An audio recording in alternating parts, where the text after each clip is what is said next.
How's everybody doing? Welcome back to the House of Business Podcast 2.0. This is a place where we give you the knowledge and tools to execute your dreams and visions. This is your host, Caleb Thompson, and I have a good one for you today. This one is going to be a very good one. We're out here recording today out here by the Hudson Yards out in Manhattan. Beautiful sight out here, people. As usual, beautiful sight. So today, our podcast is going to be about how to stay hungry when you feel full. Now, this is something not everyone really discusses. Now, I've had a lot of people discuss certain podcasts and write certain articles, and a lot of these articles were about, the grind, being resilient, the grind, not really becoming complacent or leveling up from mediocrity. But this right here is what happens after the success. What happens after you make it? What happens after you have that $50 million contract? What happens after your company hits that, has $500 a share, reaches that point? So that's what we're going to discuss today. How to stay hungry when you feel full. Number one is understanding who your true and most deadliest enemy is. That's number one. So anyone dealing with business, you really have to understand who your enemies are. Now, that's not saying that you cannot do deals with your enemy from a human standpoint. That's not what we're talking about here. We're basically talking about finding out who your true and most deadliest enemy is in business. You know what that is? And that's after you've made it. And that is comfort. Comfort is your number one deadliest enemy. Comfort. You never get to a point where you're comfortable. I've had people, managers, wealth managers, I've discussed things with, and I've listened to a couple of their stories, how they talked about their clients and how some of these clients, they got to a point where they just became comfortable and they're just like, well, we don't know what to do with our money. We don't know how to invest it. Some of these investors or these wealthy clients were Christians as well. They didn't know how to use it for the kingdom. They didn't know how to use it for their own families. They didn't know how to build a wealth or have a wealth strategy to continue to generate wealth within the family as a reoccurring thing. So. And I hate to say this, but somewhere along the line, complacency took place. They got comfortable. They got comfortable saying we. A lot of people, when they feel like that they're good, that money isn't the issue, they will continue to live off that wealth like it's never going to run out. And then it comes a point in time when you say, "Oh wait, we need to continue to generate income from various sources." So that we can pass something on to our kids, so they won't have to. We don't want to, waste all of the wealth. But a lot of times that doesn't come into question, or that doesn't come up in any family meeting. It doesn't come up until it gets to a point where someone recognizes, like, wait, hold on, we're getting low here, and they understand that they have a responsibility to pass that wealth on to the next generation. So that's something to discuss. So. Understanding who your true and most deadliest enemy is, and that's comfort. Comfort works two ways, and since we're talking about staying hungry, we're going to talk about number two. But number one is failure. People are scared to fail and they're scared to succeed, but comfort works the same way. Sometimes people are comfortable in failure, and I don't just mean that's true in mediocrity, but sometimes failure is getting to a certain point and you're saying, okay, I've made it, and all you've done is you've entered a higher level of failure if you quit. Don't think of success, I hit success and I stopped and I'm comfortable. That means that not only you hit a certain level of success, but you've also entered a certain level of failure at them. Do you know that there's people at that level that feel like a failure? There's people that was born at that level and they feel like a failure. They're striving to get to the next level. Every level that you make it to, it's a level of success, but it's also a new level of failure. You're starting over from point one. You're starting over from point blank on this new level. So it's a new level of failure, and it's also a new level of success. But comfort, like I said, comfort works two ways. But the most deadliest enemy is comfort. But it's comfort to your success, that I've made it mentality. When you get to the point where you feel like I've made it, let's pop some bottles, let's celebrate all year long. I've run across a couple, just from biographies and people I've met in person. They had that I've made it mentality, and when they got that I've made it mentality, they end up hitting some some roadblocks and some curves that it really woke them up and helped them to understand that you haven't made it. And then for you to get back on that same tier or that same economic status that you were once in, you don't want to have to wait till you get to a point where you have to do something that that ruins your character, disqualifies your business for better contracts just because you feel like you dropped in your economic tier. And now you're disappointed because everybody's looking like, what happened to this guy? What happened? No, he was up here with us, and this happened because he got complacent, because he had the I made it attitude. And as people were continuing to build, and as people were continuing to move forward in life, he got passed up. He got passed up, and by the time he woke up from his celebration, he was behind. So you don't want to get there. But I want you to know that comfort breeds complacency. But staying hungry, looking for your next milestone to hit in life, it's actually a mindset of humility and continued purpose. So I want you to know, looking for your next milestone in life is actually a mindset of humility. Always having that mindset of, I haven't made it yet. This is a story that, I was watching a clip that, Patrick Bet David, man, you will hear me bring him up a lot, because that is one of, he's like one of my mentors I haven't met yet. But God is very knowledgeable, believes in God, built has multiple companies. This guy's just amazing, man, where God has brought him from, man. And he never ceased to give the glory to God, and that's one thing that I do love, and he love about him is his foundation. He never ceases to give God the credit for his success. Now, he did put the work in, but he's saying that, man, he always reverts back to, man, thanking God for the things that he has, and he pours that into his children as well. So that's someone that whose foundation is set on that belief, and that's why I respect him. But one thing that he said is, now we're talking about how staying hungry is actually a mindset of humility, basically saying I haven't made it yet. But one thing he told me, man, he had this one thing I've seen from his clip is he had this major meeting out in Mar-a-Lago, and I believe it's in Florida, like the Trump Hotel, man, major hotel, man, CEOs, CFOs, man, a lot of C-suite executives, man, a lot of founders out there, man. Spending millions and millions of dollars, just to hear him speak, just to hear his board speak, or the members of his group, man, his magnificent group of people at Valuetainment, PVD, man, and just, man, what he's built, giving them a platform and giving them a stage to share the knowledge that they've learned as well, not only from him, but from their experience of working with him and working for him, I would say with him as well. But this guy came up to him and he basically said that, man, I'm glad I met you at this stage. I'm glad I met you at this stage because, man, I'm glad I met you before you blew up. He's been doing this thing 20 years. I'm glad I met you before you blew up, man, at this stage. Man, you're going places. You're going to go far. And he said that one of his colleagues, a guy that works with him or works for him, he basically said, man, were you offended by that statement? He's basically saying, man, you're just getting started. Man, you're just getting started. I'm glad I met you at this level. You're just getting started. You're really going to go places. And he said, asked him, was he offended? He's basically like, no. That's basically what we're talking about, staying hungry. Do not be offended. It doesn't matter about your accolades or where you came from. You should always have a hunger to always want to go to the next level. You should always, and sometimes it takes that reminder, because you can hit so much success that it can start to feel like your life is on replay.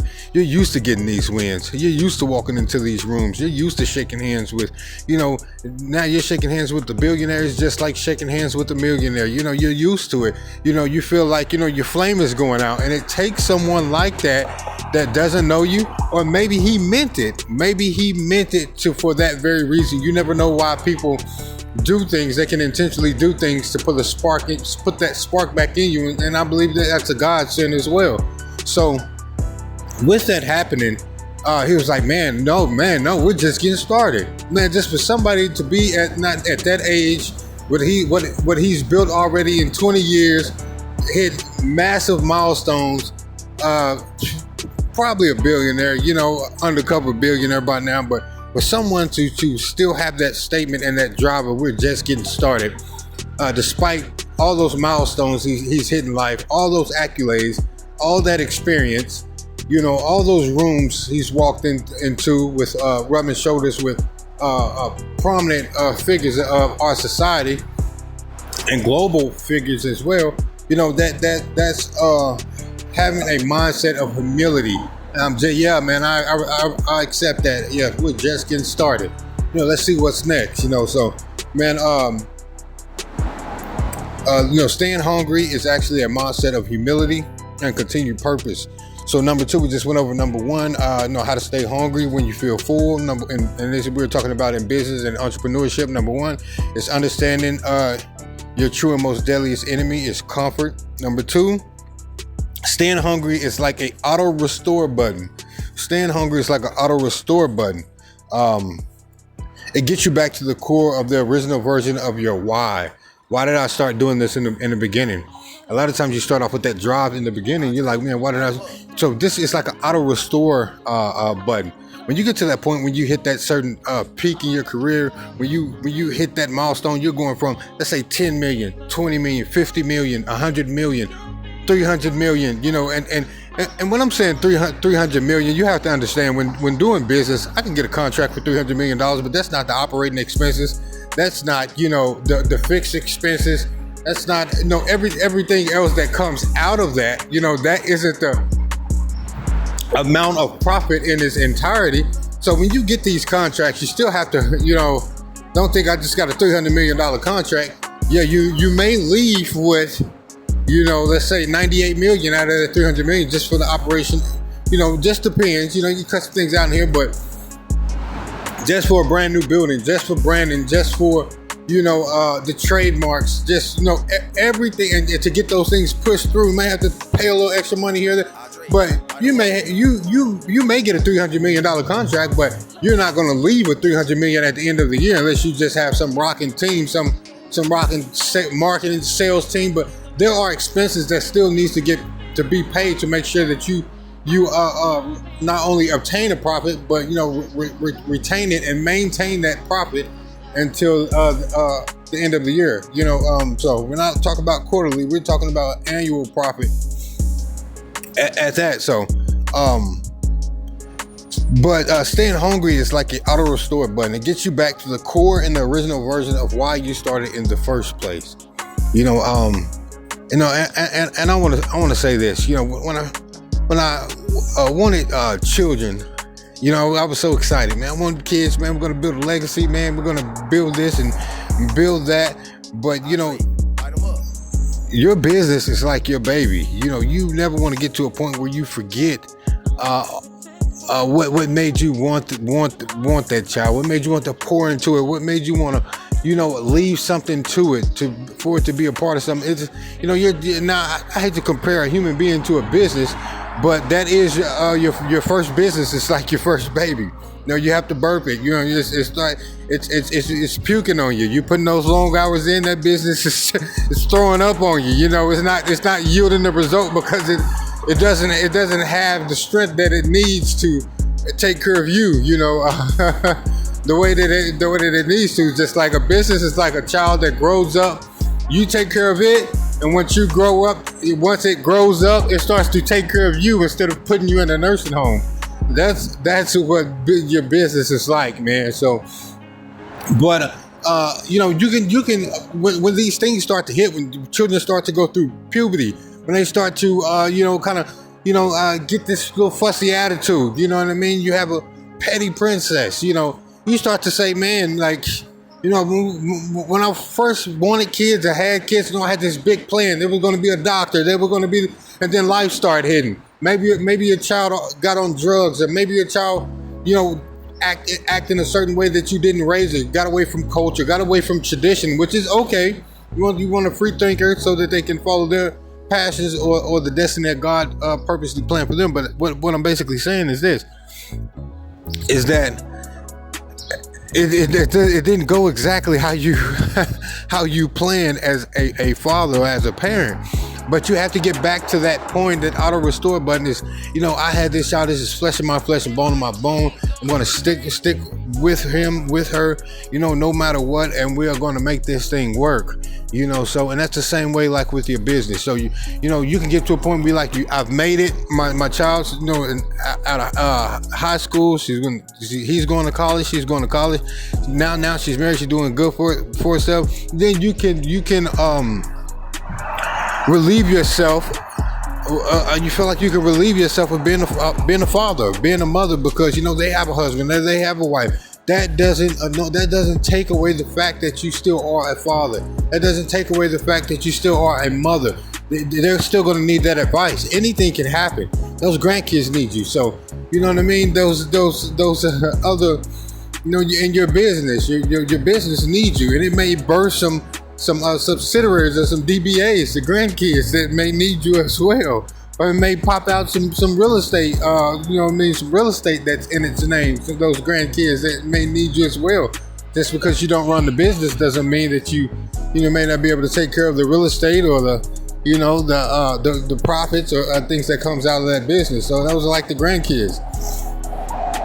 So it gets you back to the original version of why. And I want you to know something as well. This is going to be short, but your why realigns you with purpose and passion. Especially when your bank account is up and your passion is down. That why, going back to that original why, the core of why you got started, it realigns you back to your original purpose, back to that reignites that original passion. Especially when like I said, when the bank account is up and the motivation is down, you need something to keep you going. So that's that why does that. Why do we get this started in the first place? Even though it was going good, we don't want to leave it on autopilot.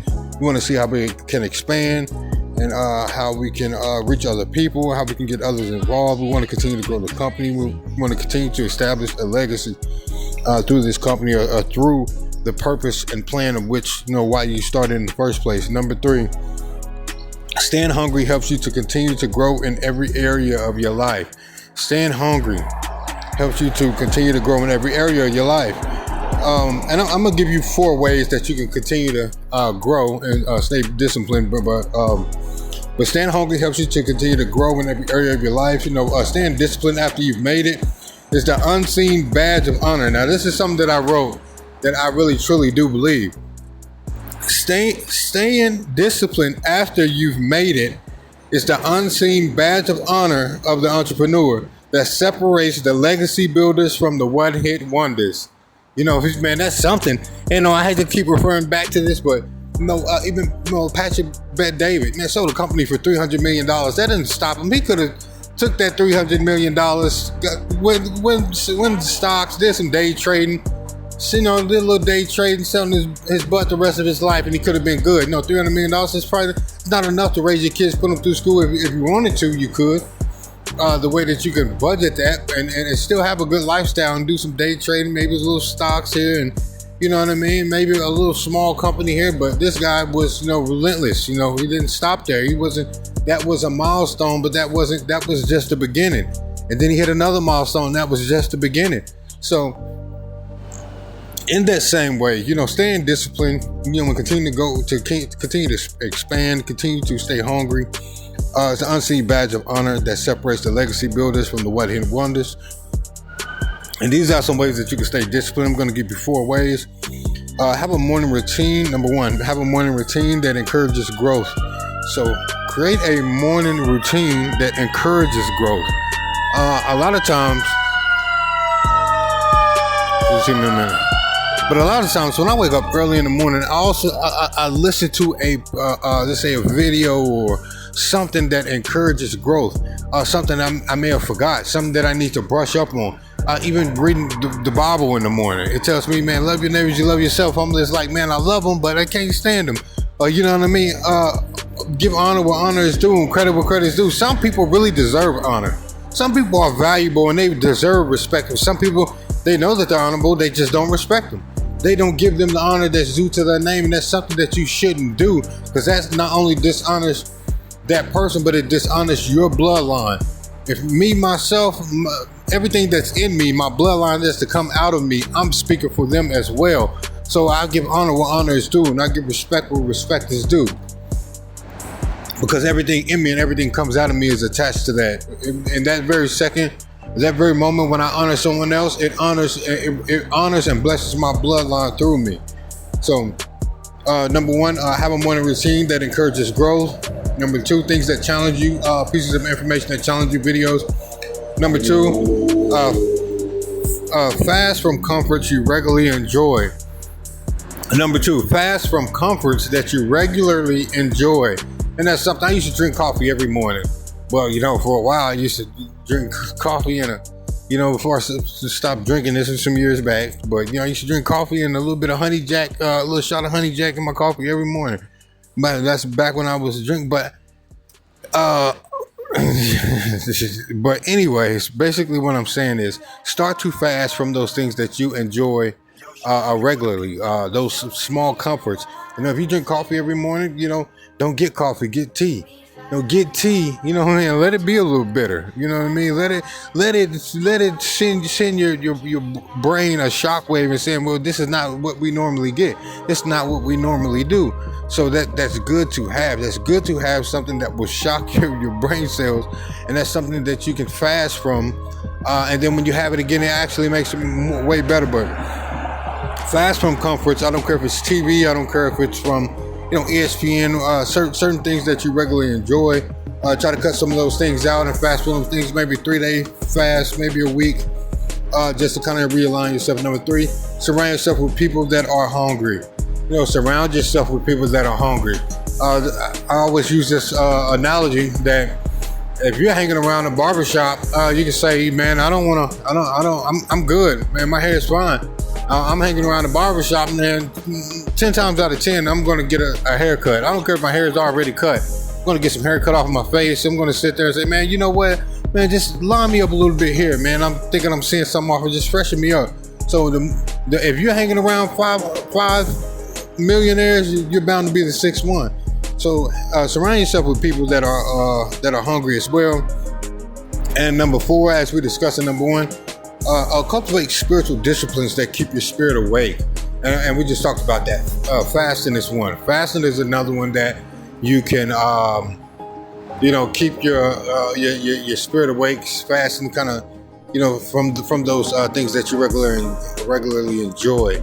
So, so the real person behind the business, the real person behind the talents, the real person behind the gifts is not the fleshly you, but is the one that embodies is the spirit of a person. And so I want you to know those are four disciplines that you can exercise on staying hungry. Once again, this is the House of Business Podcast 2.0, place where we give you the knowledge and the tools to execute your dreams and visions. This is your host, Caleb Thompson. We'll see you here next Saturday, 6 p.m. Eastern Standard Time. And I want you to know that, this episode is called Staying Hungry When You Feel Full. Man, when a bank account is up, I've been in plenty of situations. My bank account is up. I don't have to be at the office. Someone's running the office. Someone's, there's automated operation systems set in place for, just about anything that you can think of. It just relieves you. And it is easy to lose that passion for business, that passion for knowledge when everything's smooth sailing. But I just want to encourage you guys to stay hungry, continue to roar out there, continue to hit new milestones, make new goals. I don't care what it is. This week I'm gonna, go to every ballet recital that my daughter has. This week I'm gonna, start to make new goals that challenge you, challenge your time management, challenge you in every aspect of your life and business and family. Start to set new goals. Start to mix it up. Every season of your life is not going to be the same. The season of your life that it took to build that business, to get to a point where everything is automated, the employees are in place, it's making a profit, it's booming. You don't have to go to the office as regular as you usually would have. Once you gets to that point, start to set new goals, and once you see it heading in that direction, and it's set in stone. Not saying you may not have to tweak something here, tweak something there, but from that point on, start to already establish and have a plan that helps you to, have a plan already set in place. Okay, once we get to this milestone in the business, I'll be free. Add another business goal. Add things. Add, extra time.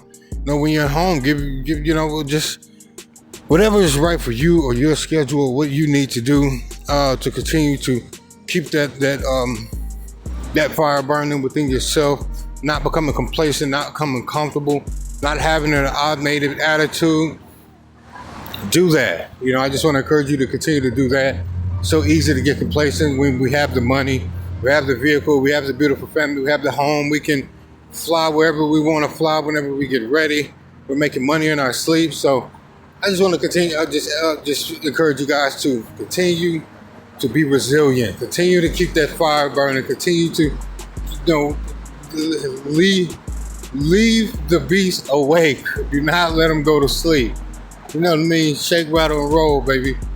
So, like I said, man, it's House Business Podcast 2.0. The place where we give you the knowledge, tools, to execute your dreams for business. It's your host, Caleb Thompson. And we'll see you back here next Saturday, 6 p.m. Peace.